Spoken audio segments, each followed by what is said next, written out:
Hey friends, welcome back. It is your girl Kay. If you are new, then welcome to my channel. If you are not new, then hey friend, welcome back. If you're not familiar with where I currently am in life right now, I would definitely recommend going to view some of my most prior videos. I will link our home series playlist in the description box because those videos are going to give you a lot of insight when it comes to what I'm discussing in this video, okay? So let's just get right into it, you guys. So this video is very important, okay? When we stepped into this home buying journey, we did not have a lot of information, okay? There weren't a ton of videos out of people really explaining what it took to purchase a home. They did not go into great detail. Everything was extremely vague, extremely broad, extremely general, okay? So I wanted to create this video because I've been getting a lot of questions from you guys and some other people as well, friends, family, regarding what it took for us to actually purchase our home. Myself and my boyfriend are currently building a home in the Carolinas. A lot of people want to know how we got here because being a homeowner is a goal for most people, I guess we can say, or I'll just say a lot of people. And I really feel like when it comes to this topic, there isn't enough information out there when it comes to us. And when it comes to young homeowners, we go into this situation like blind per se, without having any idea of what we actually need to do.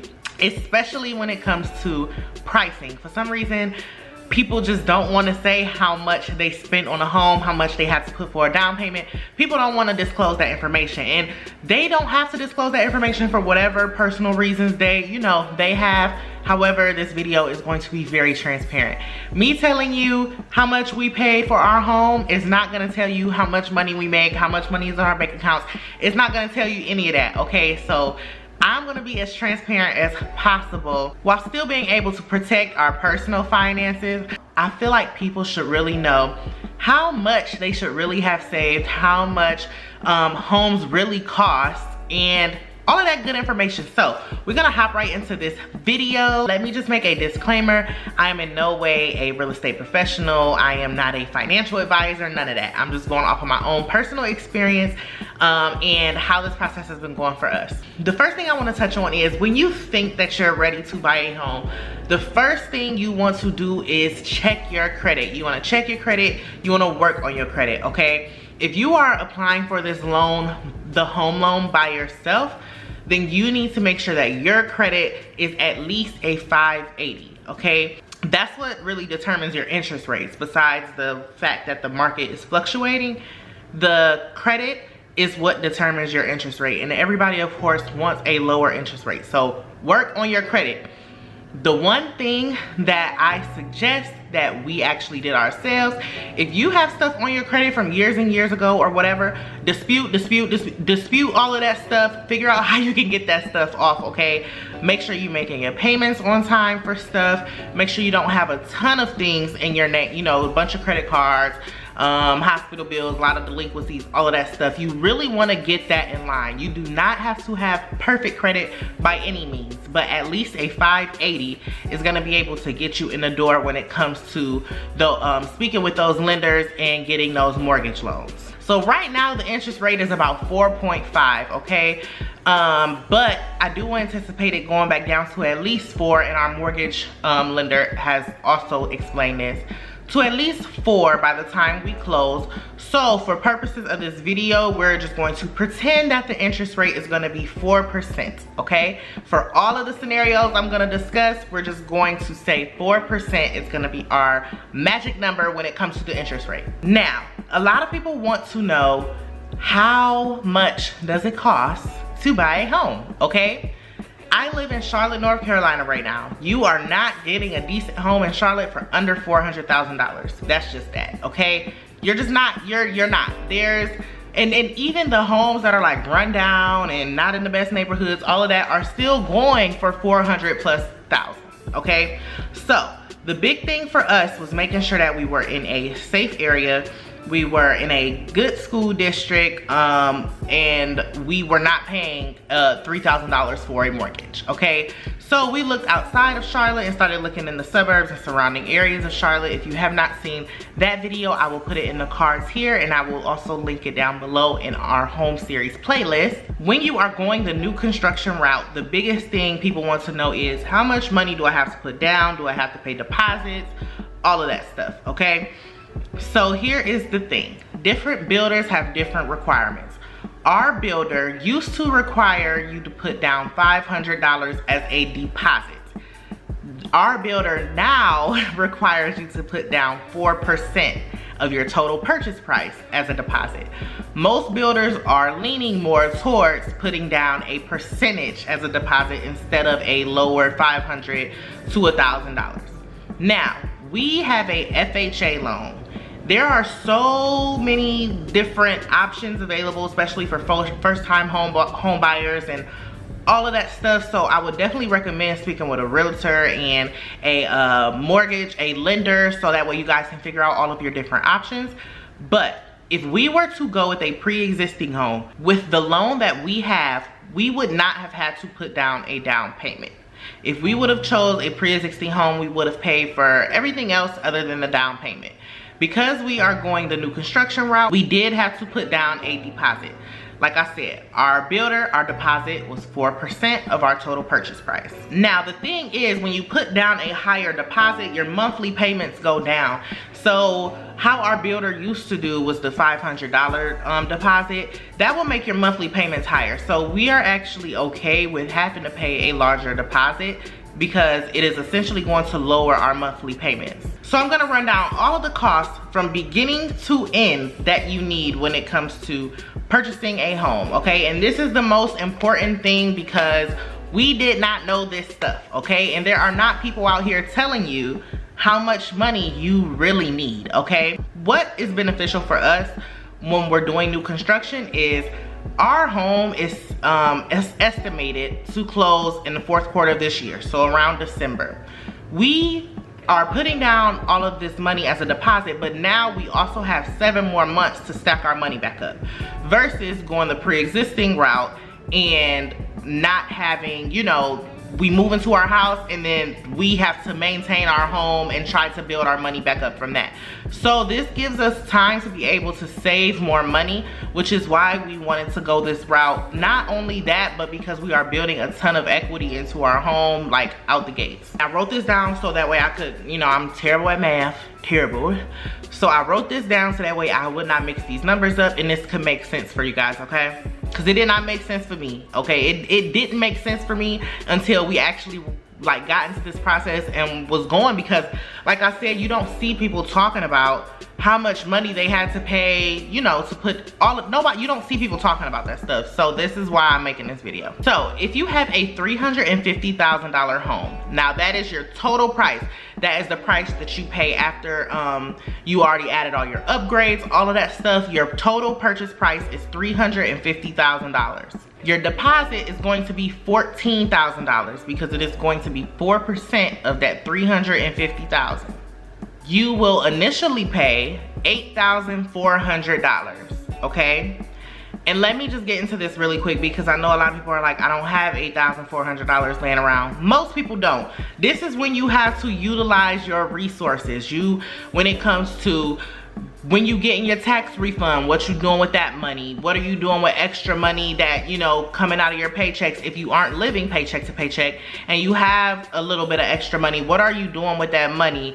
Making sacrifices when it comes to, you know, we love eating. Y'all know that. We will go to different restaurants all the time. So we had to say, okay, we got to tone that down so we can save up some more money. Your 401k, if you have a job where you have 401k, if you can afford to pull out of that a little bit so that way you can be able to pay these down payment or these deposit costs. Like, you have to use your resources. You have to. I mean, like, at the end of the day, if you want to do it, you're going to have to make a way. And it's terrible because most people cannot afford to just do things like that. If you are a regular, you know, middle class family or whatever, you probably can't afford to do that. So I definitely recommend looking into those resources, that 401k, that tax refund. If you have whatever you need to do it, okay? Find a way Find a way, that's all I'm gonna say. And in no way am I trying to be insensitive, because I know that everybody does not have that luxury. But when it comes to purchasing a home, there are just certain things that you have to do. There's certain things you gotta do. So I definitely wanna say, please look into those resources. So you have your $350,000 home, you have a $14,000 deposit, you pay $8,400 initially at the time of contract. Then when you go to the design center, you pick out all of your little fancy upgrades, and you pay the remaining $5,600. So now that $14,000 taken care of, you good to go. Your deposit is all taken care of. You then have to pay an appraisal fee. The appraisal fee varies between like $500 to $700. So that just depends as well. But you then pay that appraisal fee, which I didn't know nothing about. So I'm glad that I'm putting it in here for somebody else, because I didn't know anything about paying an appraisal fee, but it's there. Now, if you are doing new construction, you probably also want to do a drywall inspection. So this is after your builder and everybody has already put up all of your drywall. You'll want to hire your own inspector to come in and inspect that drywall. You want to make sure that nothing is wrong with the foundation of that house, okay? Because if something is wrong in the walls, you're gonna have a much bigger problem later on. This is gonna run about $200 to $300. If that, $300 is probably super max, but you're gonna wanna pay for that as well. Then you're going to have to pay for your final inspection. This is after everything in your home is done. You're gonna have that inspector come out, look at everything, make sure everything is up to code, make sure everything is good to go. And that is gonna run you about $300 to $500 for your final inspection. The last piece of shmoney is coming from your closing costs. Now, if you have a builder or a mortgage lender that's gonna put in on your closing costs, I highly recommend looking at that route, okay? So our lender gives us $2,000 into our closing costs, okay? So the good thing is your deposit can also be a part of your closing costs. This is something that you want to discuss with your consultant or your builder. You want to discuss this with them as well, because there are a lot of specifics surrounding that. But your deposit, 9 times out of 10, a part of that will go towards your closing costs, okay? So if you pay over the amount, say your deposit is supposed to be $14,000, but you go to the design center and you like, you know what, I'm gonna give y'all $17,000. That will also be put towards your closing costs. It'll be put towards your total purchase price. That's something you really want to discuss with your mortgage lender, and they will be able to explain all of that good stuff to you. So let's just say, for the sake of this $350,000 home, your closing costs are $5,500. So that is now what you will have to pay once you go to the closing table, once you get those keys to your crib. So those are all of the things when it comes to how much it actually costs to buy a home. Like I said, if you go the pre-existing route and you qualify for a no down payment program, and there are a lot of no down payment programs out there, I highly suggest you to research some, work with a realtor who has access to them to be able to give you the information, because that can help greatly, okay? Like I said, we just went new construction, so it was a little different. We didn't technically pay a down payment, but we paid a deposit. I mean, it's the same thing if you ask me. Like, I mean, it's the same thing. I know the terms are technical, but to me it's like the same, because I'm still putting down money, you know what I'm saying? But I definitely would suggest to work with a realtor that is very experienced with that type of stuff, and that can really help you, okay? So now I'm just gonna discuss the pros and cons of us going new construction versus going pre-existing, okay? I'm just gonna run down this list. If you guys have any questions regarding any of this stuff, please leave it in the comments and I will try to respond to all of the comments. This was really just a video to give you guys as much information about this as possible, because I have been getting a lot of questions and people are asking like, how, you know, how much money did you have to spend? And I don't find those questions to be invasive, because people really just want to know. There are people don't know where else to turn when it comes to stuff like this. They don't have people that have, you know, purchased homes where they can go ask, or if they do have people like that, people don't want to say. So if I can help in any way and tell you guys, you know, the best way to be prepared, and even though I didn't say the exact price of our home, I mean, just connect the dots, okay? If I told you that you can't get a home in Charlotte for under $400,000, and I told you we moved outside of Charlotte and I used $350,000 as an example, just put the pieces of the puzzle together, okay? I really hope this video was informational for you guys.